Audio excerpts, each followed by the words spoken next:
estamos muy atentos para contarles que, ya sabemos, 2 personas muertas dejó un ataque incendiario en la casa patronal del empresario agrícola Bernard Lutzinger en la región de la Araucanía. Tras el incidente fue detenido un sujeto quien ingresó herido por un impacto de bala al hospital de Temuco. Queremos conversar más sobre este tema ocurrido en plena zona roja del conflicto mapuche y para eso tomamos contacto con el director del Programa de Desarrollos Indígenas de la Fundación Chile 21, Domingo Namuncura. ¿Qué tal? ¿Cómo está? Muy buen día, un gusto saludarlo.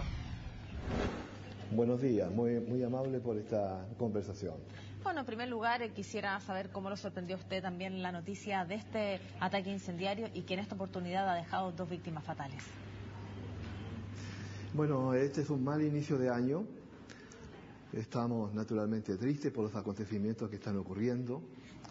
Es justo expresar nuestra solidaridad y nuestras condolencias a la familia Lutzinger por estas muertes, como también recordar al país que desde hace varios años el pueblo mapuche también viene llorando una cantidad importante de víctimas, y todo es muy triste porque esto está ocurriendo dentro del aniversario de uno de los mártires del pueblo mapuche, que es Matías Castrileo, pero estoy totalmente seguro que la actuación de estos grupos reducidos de personas que están produciendo estos incidentes no guarda ningún vínculo ni con la cultura ni con la cosmovisión religiosa de nuestro pueblo, que es respetuosa de la dignidad de la vida humana.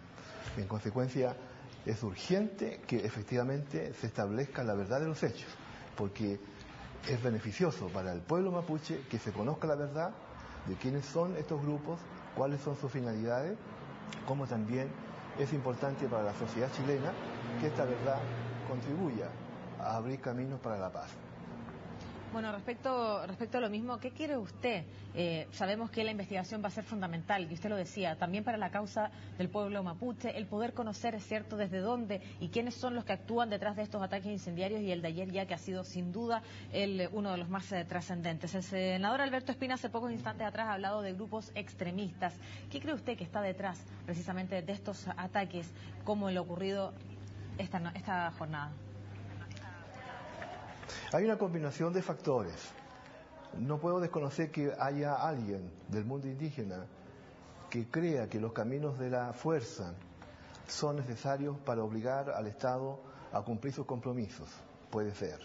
Pero también hay otros grupos interesados en exacerbar estas tensiones, generar conflicto, agudizar las contradicciones.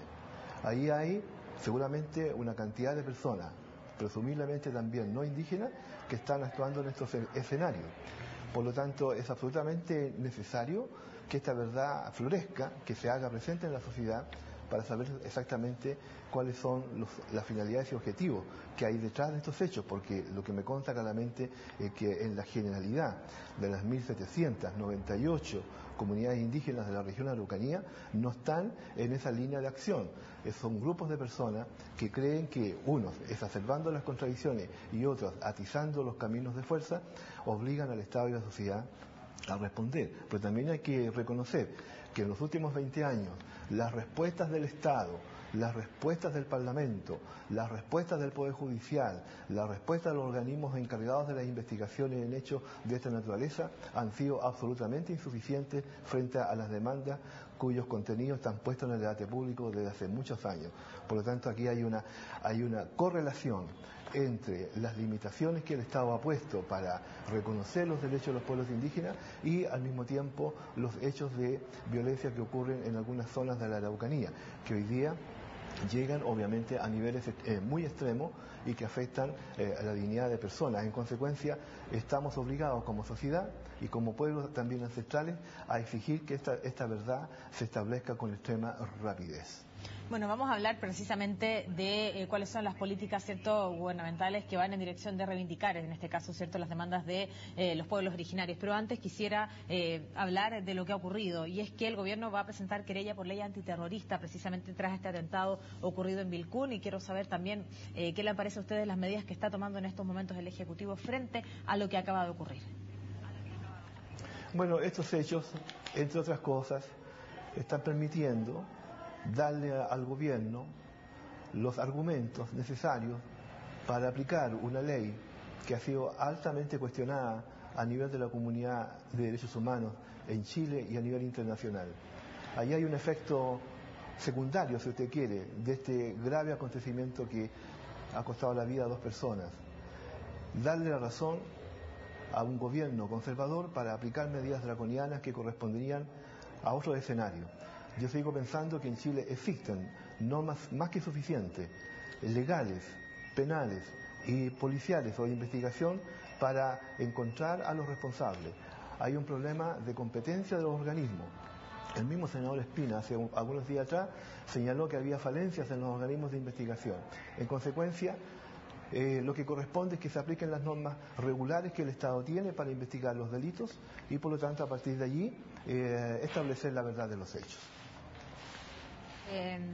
Hace algunos días atrás, el ministro del Interior ha señalado lo siguiente, y lo recalco textualmente: enfrentamos un enemigo poderoso que goza de apoyo político, comunicacional e internacional. ¿Qué opinión tiene usted respecto de esas palabras que fueron pronunciadas hace días atrás precisamente por el ministro del Interior? Bueno, yo le pedí al ministro Chávez a través de una declaración pública que precisara sus dichos porque podrían haberse entendido como que se estaba calificando a un conjunto de comunidades o al propio pueblo mapuche como enemigos del Estado. Eso obviamente habría sido una extrapolación inadecuada de lo conceptuado por el ministro Chadwick, luego lo corrigió después de la llamada segunda cumbre de seguridad. Aquí los pueblos indígenas, y en particular el pueblo mapuche, no tienen responsabilidad en estos hechos. La mayoría de los mapuches en Chile somos gente pacífica. Estamos trabajando por las vías políticas, sociales, culturales, para producir los necesarios entendimientos con el Estado. Pero obviamente que existe un grupo de personas, como insisto, que está creyendo, indígenas y no indígenas, que por el camino de la fuerza se obliga al Estado a conseguir acuerdos. Y la verdad es que la violencia nunca ha sido partera de la justicia. En consecuencia, aquí lo que debe ocurrir es que si se trata de enemigos poderosos a un grupo reducido de personas, estamos hablando de un problema de competencia de los organismos de investigación. Porque si se trata solamente de un grupo reducido, no tienen por qué ser tan poderosos y por lo tanto pueden ser perfectamente investigados. En consecuencia, es lo que corresponde hacer en estos días y en estas horas siguientes. Un grupo reducido de personas, dice usted, señor Namuncura, pero ¿bajo qué contexto, bajo qué marco, bajo qué ideales precisamente cree usted? Y yo sé que aquí estamos hablando desde la creencia porque la investigación una vez más va a ser clarificadora en esto. ¿Bajo qué marco actúan con violencia para poder conseguir sus fines? Están todas las normas disponibles desde el punto de vista legal para activar todos los procedimientos de investigación que permita dar con el paradero de las personas que aparecen involucradas en estos hechos. De hecho, esta mañana la prensa informa que ya hay una persona detenida, presuntamente participante de estos acontecimientos, y por lo tanto esa detención y esa preinvestigación se ha logrado establecer sin necesidad de aplicar la ley antiterrorista, lo que quiero decir que simplemente siendo eficaces en el manejo de las normas actuales, al pueblo mapuche y a la sociedad chilena le interesa que se pueda establecer esta verdad y por lo tanto llegar a un esclarecimiento de estos acontecimientos. Una pregunta en términos más generales y ya avanzando, ¿cierto?, en materia, entrando en tierra derecha respecto a la reivindicación, en este caso, de los pueblos originarios y los pueblos mapuches. ¿Cuál cree usted que ha sido la gran deuda que tiene el Estado respecto a las demandas precisamente de los pueblos originarios? Bueno, desde hace 20 años los pueblos indígenas han puesto en el debate público un conjunto de demandas históricas, algunas de ellas se han cumplido, otras se han cumplido a media, otras están pendientes.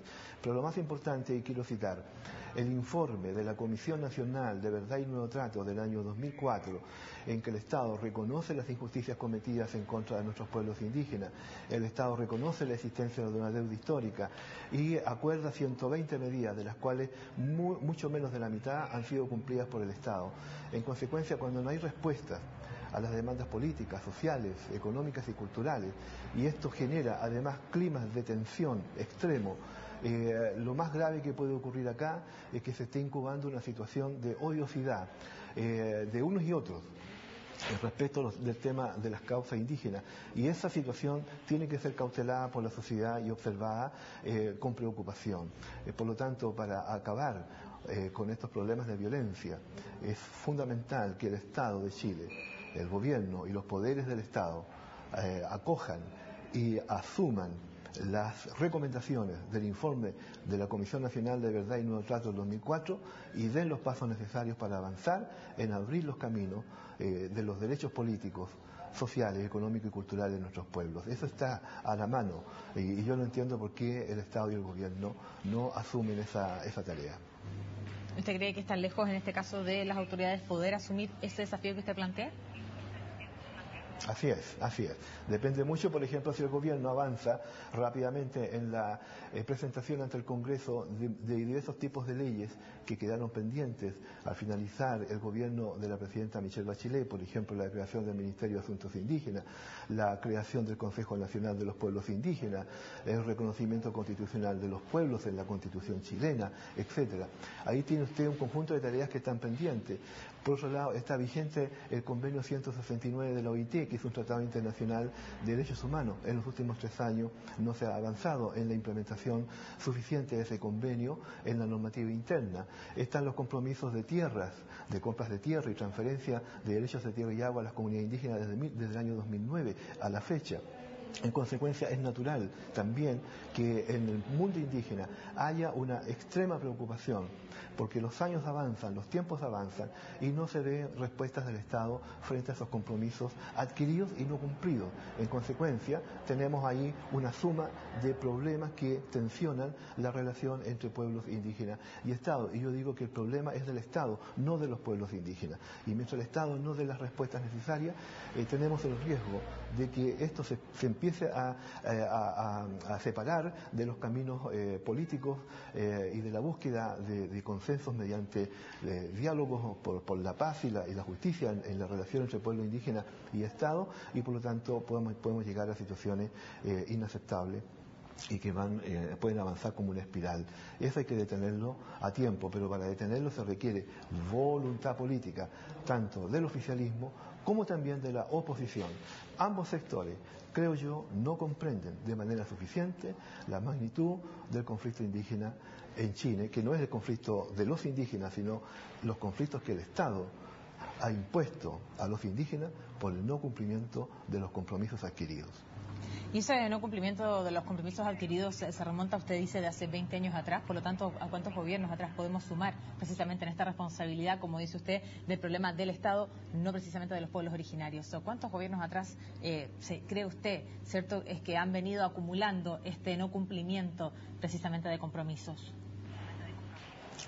Bueno, piensa usted que el convenio 169 fue aprobado 18 años después de inaugurarse el advenimiento democrático, que el informe de la Comisión de Verdad y Nuevo Trato se hizo en 2004, que después se crea el programa Orígenes. Es decir, en los gobiernos de la Concertación se logró avanzar en algunas medidas fundamentales, pero no se atacó el problema de fondo, que es el problema de los derechos políticos, el reconocimiento de los derechos integrales de los pueblos indígenas. Esto llega en 2008.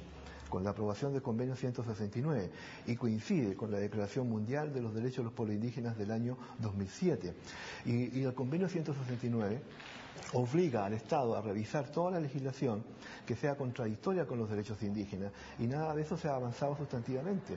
Entonces también los pueblos indígenas en general ven que sus demandas quedan como en un tercer lugar, o cuarto lugar, o quinto lugar, o quedan muy en el rezago, y en consecuencia, mientras eso no se reconozca suficientemente y se ataque a fondo esa deuda pendiente, muy probablemente los climas de tensión se van a sostener en el tiempo.